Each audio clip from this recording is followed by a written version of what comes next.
right, Bills fans. I'm here to cover you guys. I wanted to cover you entering into the Bills-Jets game.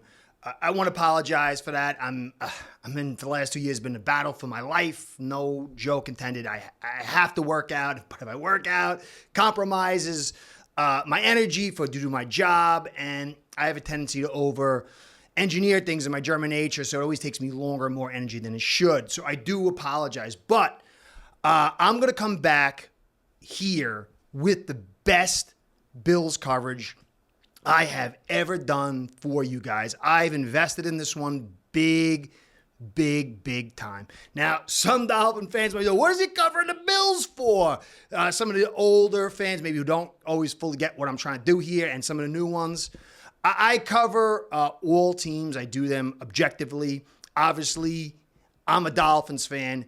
But for me, it's not, when I do this, it's not, and my life as well, it's not about team. It's about people and truth, because that's all that really matters.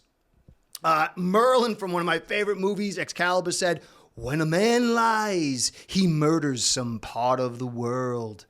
And I have always believed that. I come here to tell the truth as I see it, don't always get it right.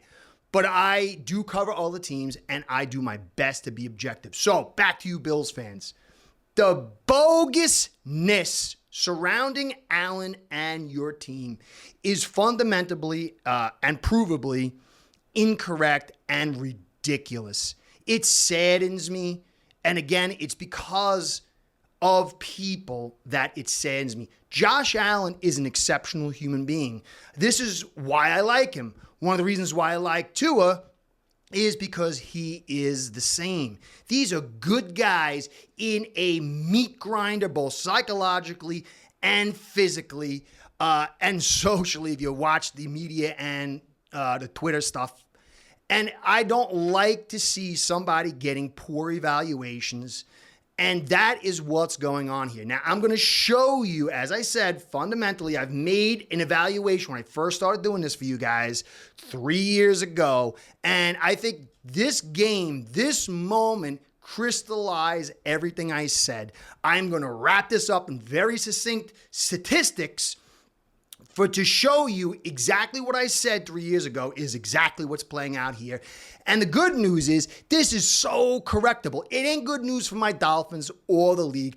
I don't know if your team's going to do it, but it is so clear. I think many Bills fans are seeing it now. So I want to get into mostly Allen, what's going on around him, and the Bills team in a secondary manner. Because amid the ugliness, there are some very good things that went on. Unfortunately, hyperbole and overreaction is always the key. Now, this loss was terrible. I was shocked that Rodgers went down number 4 plays. That was like, what? But that is also Hackett. Hackett's incompetent. I mean, I think there's certain coaches, you got to give them time. To me, as a Dolphin fan watching Staley, he's incompetent. Hackett, he's incompetent. But watching you guys lose this game, I literally stopped watching it for a little bit because I was like, God, it's not going to be a game. And then I came back, and I had to go back from the beginning and rewatch it. I sent to my man Tommy over Mafia Sports Report and my buddy up in Rochester, who I actually on my vacation, I went to see you guys. That's another reason why I want to do good coverage. I respect all you've helped me for. But my buddy's up in Rochester. He took me to Buffalo. What a beautiful place. I'd never been there before. I had been to Rochester once, but in a very local, for my buddy's wedding. So I didn't really see much. But I went to the place where they had the buffalo wings. They're the first ever, and there's a little buffalo outside. Oh, that was beautiful, man. I loved eating, and that was real nice. Anyway, so I got lost there for a second. Anyway, so the whole thing right now is that this Bills game took me for a loop. I could not believe on the offensive side what I was seeing. It's unconscionable. And I was with my man Tommy last week over at AFC Shakedown. We covered all the AFC teams, different guys from different teams. They do the thing, the podcast thing, and they'll talk. And we do that every Saturday at 6 p.m. Good show, come by. But I was telling my man Tommy, he was getting on my nerves because he was defending Dorsey. And I understand why. So I started calling Dorsey shaky bones. And I had said that the Jets are going to be able to run on you without Von. You got a little small edge, small front. They're going to be able to get through that. And so I expected that, but I expected you to win. I expected Rodgers to be in there. I expected the Jets to win. But when Rodgers went down, I didn't expect that. So defensively, aside from those big runs, I like McDermott. I like what McDermott did with the blitzing and all this. The defense is going to be fine, especially when you add Von in there. It's the offensive side of the ball. The media's talking, Josh Allen's no good. I don't know if... I mean, they're not in an enviable position because they have to get vast amount of clicks and views. And I guess, it is fan fanatic and you got to attack the emotions of people. Great, the best ever and the worst ever. And so I understand that. But within that, some of these takes are so moronic. There's the one dude, he looks like a weasel. I think he's got like a transplant or something. I can't remember the guy's name. He's terrible. It is so bad. I'm going to show you just in a few seconds how terrible they are, how they're not really rational. It's clear. And maybe they don't do the studies and they just go by what they feel. But this take on Allen being the center of failure for the offense, and then maybe the next one will be this offensive line can't block. They said the same thing about the Jets. All offseason, Aaron Rodgers was complaining about the cut blocks. He didn't like them. They did two of them. They failed, and he got blown out on a cut block. So it's not always the offensive line. The offensive line is within a framework. I don't care if you're Tua, Dan Marino, Joe Montana, Josh Allen. Your framework is critical. Now, some guys... they might be able to overcome that framework and need less framework depending on their talent and skill set. Everybody's got a different skill set and ability and all this, but it's the framework that determines the vast majority of what a quarterback, team, player, whatever does. And it's this framework that stood out like a sore thumb. It's the framework that I've been talking about. And again, I use my man Tommy because I think of him as a brother.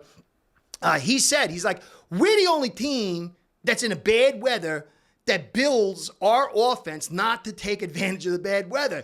We are a fun ball team in a bad weather stadium. And it was so cogent to me. And I just... don't understand. I thought this was going to be, I thought last year was going to be. To me, though, at this stage, there is fundamental problems. And you know what I'm going to say? The lack of a run game. But it's not just running the football. Running the football is a broad term. Within the running of the football, how you run it, the looks you present, where you attack, all this comes into play. I'm going to show that in just a second. So... guys, I got this great quote from, he's a Dolphin fan. I follow him. I talk to him. He's like a friend. Dundee Dolphin. Josh Allen was preemptively anxious. I feel for him on a personal level. His inability not to try too hard to carry the entire team is simultaneously noble and calamitous from a team point of view. And again, the framework has to take into consideration many factors. But one of the prime things to take in consideration is the psychology of players, most notably a quarterback. Now, Dolphin Dundee is not a Bills fan. He doesn't cover the Bills like I do. It's clear who Josh Allen is. He is a good guy trying to make good. He'll run through a wall and kill himself for the team. He is now on the cover of Madden, which adds more pressure, more desire to do more, to justify this trust, to justify the love, to justify the position he's been put in.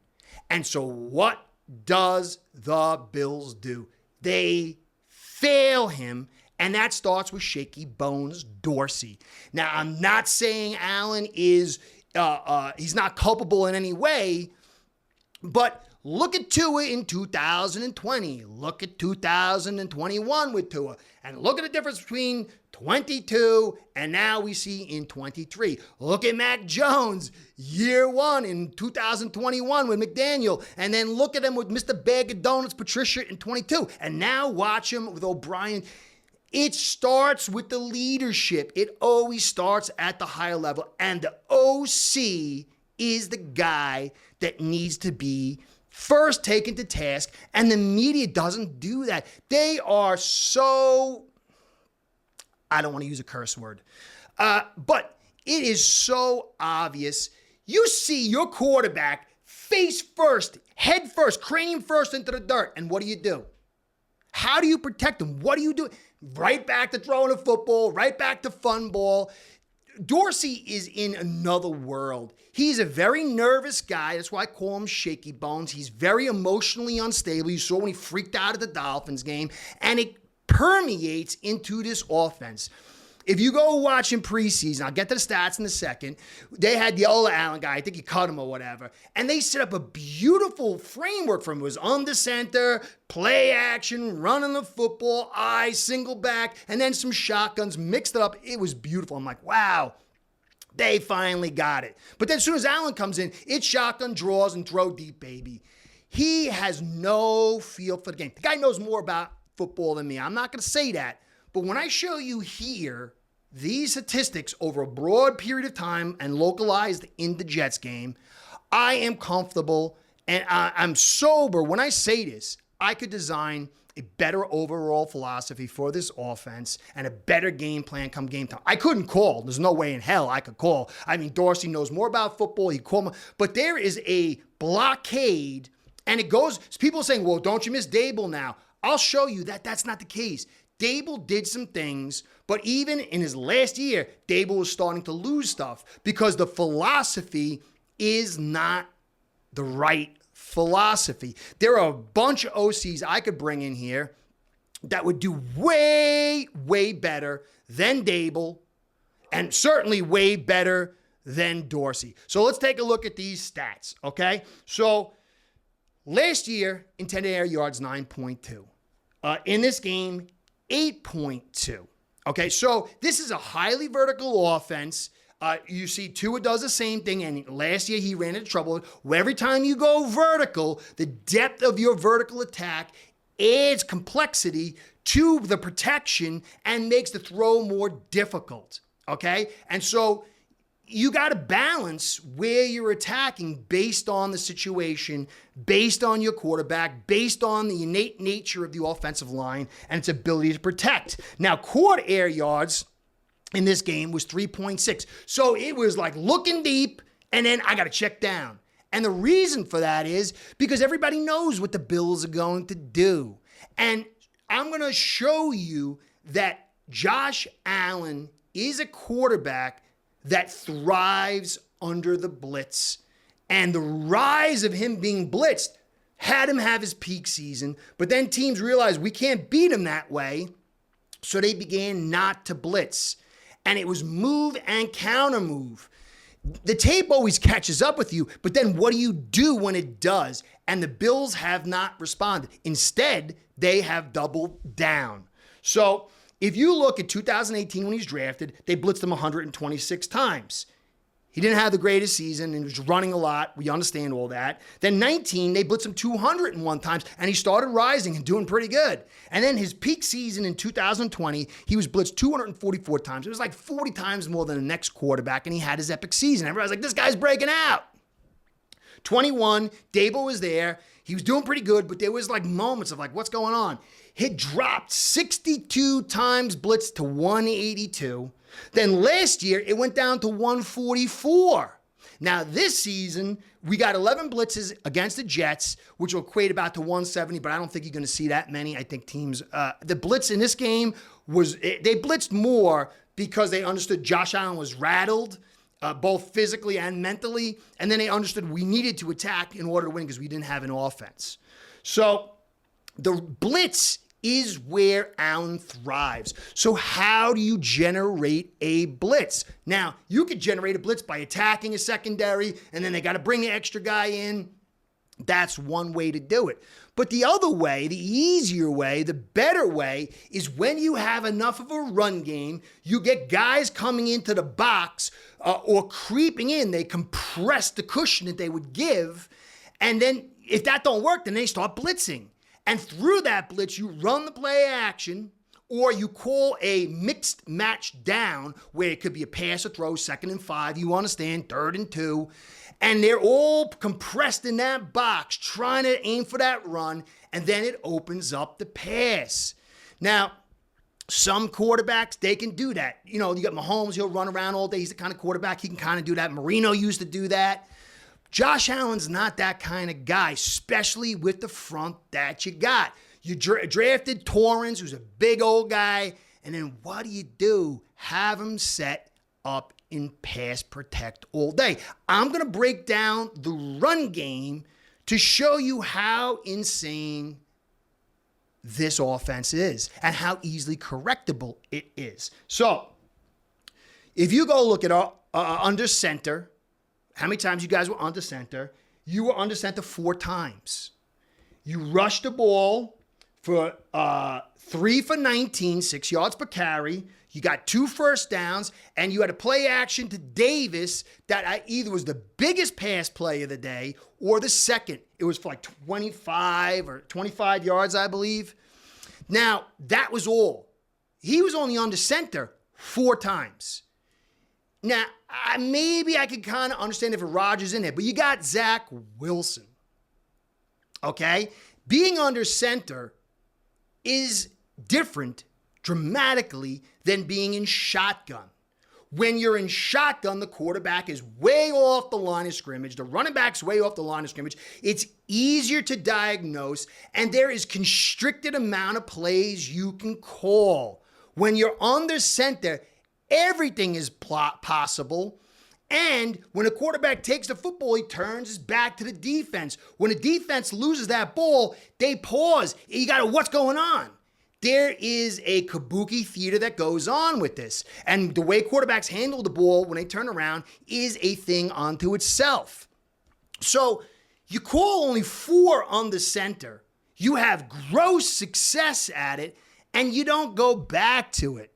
Now, when you're under center and you hand that ball off, it's totally different than shotgun draws. First difference is the offensive linemen, for the most part, they stand up like this to pass block. It's not attacking.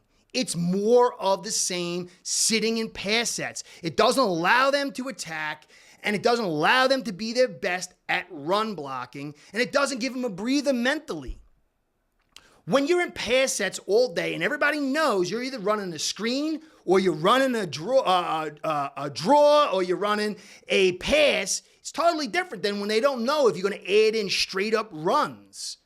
And it allows, when an offensive lineman's got to sit and pass protect all day, they start getting nervous. And an edge, I was talking to somebody, I believe who played ball from what I can tell, and we were talking about why are these offensive linemen so poor? You don't get 2-a-days. You don't get all the practice. The chemistry is hard to get. It's the hardest in football is the offensive line. Without these practices, these guys aren't getting the reps they need to be where they are. So the pass rushers are better. This is why running the football is starting to grow back, not in heavy runs, but at least bounce, because it helps the offensive line and the offense get on track because it's much easier to run block. The initiative is the key asset for an offense. You know what you're doing. The defense doesn't. But when you sit and pass protect from a technique standpoint, you are on defense. When you run block in a running situation, not out of draw, unless it's a draw attack, where that's the job of the lineman, and I don't see much from that from you guys, it's not the same thing. You've got to be able to attack. And then it helps you when you're in defense in pass protect or draws. Now, you ran draws 11 times for 31 yards with 2 first downs. 11 for 31 or 3 for 19. Why do you not have diversity of looks, formations? Why? It does not make sense. The draws fail for the most part. They don't bring the toughness needed. They don't truly give Allen a breather. You guys had 97 rushing yards, 36 by Allen. He got the snot beat out of him. Now, let's take a further look. PFF. You might not like them. You might like them. But it's a rough estimate. But there are concrete things in here. When Allen was clean, 58% of the time, he had 62.2 PFF rating, was slightly above average. Under pressure, he was under pressure 42% of the time. His grade went to 41. When he was not blitzed, 78% of the time, he was 41. When he was blitzed 22% of the time, his rating went to 80. You add that to the stats that I showed you from 2018 to 2023, the rise of the blitz, it's clear you need to force the blitz on Allen to get him to be his best, to calm him down. He took a beating. He is a guy who psychologically who's going to want to play hero ball. Why do you feed into that? And why do you do it when you're up? I mean, it was 13-3 through most of the game, and all I see is go deep, go deep, go deep. Why aren't you running the football, attacking, playing small ball, and trusting that you're going to win this game? Shaky Bones is not a confident guy. He's constantly trying to score. And when I say that, everyone's trying to score on every drive, but it's deep, deep, deep, deep, deep. Or go to the edge, go to the edge, go to the edge. You've got to be able to pull guys in, draw them up to get to the edge and to get to the outside. Or you go deep and outside and then attack the middle, and he does not do that. Dorsey is, I'm sure, a great guy. Knows way more about football than me, accomplished way more in football than me. But you could see clearly, you got a quarterback who was blitzed 11 times. He got 2 hits, 2 hurries, 4 hits, 11 pressures, and 5 sacks. And what you do? You call run Allen and go deep, baby. And draws. I mean, that makes no sense. You've got Murray, who's a 228, 230-something pound running back. You got Harris. What do you bring them in here for? And this is why I liked what I saw from Kincaid, but I like the balance of Torrance. But I was saying, why don't you guys just get someone more physical? Now, I understand why you got Kincaid. I think he's going to come out big, but you could still run physical. You got Torrance, but you're not, because the higher philosophy is go deep, baby. It's Dableism 2.0 without the creativity, and the defenses have figured it out. Play shell coverage. They're going to play the edges. They're going to play the deep. Just wait for Allen to run. And against good defenses, it don't work. And Shaky Bones, as the game progresses, he just says, go deep, Allen, bail me out and run the football. And this guy gets his head beaten. And then after the game, it's all on him. And Dolphins fans or fans of other teams, remember when your quarterback didn't have the right framework and was gobbled up. And you say, what about Mahomes? How did Mahomes do in the Super Bowl when he lost both his tackles? How did that go for him? How did it go when he was hurt and he won the Super Bowl last year? They gave it to Pacheco and ran the football. Run the football. Play physical football, at least in a balanced approach. That's all it's going to take. McDermott is a good DC from what I saw. I liked what he called. I liked the new aggression. You got talent. You got Vaughn coming back. I don't think there were any major injuries. Play physical football, and this Bills team will be fine. You'll get blitzed. Allen will do better, and everybody will change their tune like they did in 2020. It's about framework. Anyway, guys, I hope you enjoyed. Hope I didn't go on too long. I do like Allen. I want you guys to lose. But I hate stupidity. I hate false reports. I hate what this media does. It does it to Tua. It did to Marino. It does it. They just use people and spit them out. Some people deserve it. Allen isn't one of them. So anyway, guys, good luck this week against the Raiders. I'll have coverage for you. I think you're going to win. I do. even if the framework doesn't improve. But anyway, Curtis saying, catch you next time. Be well. See you soon. Start building your own online sportsbook today by getting signed up with acebread.com service that'll allow you to book action on sports from all around the world.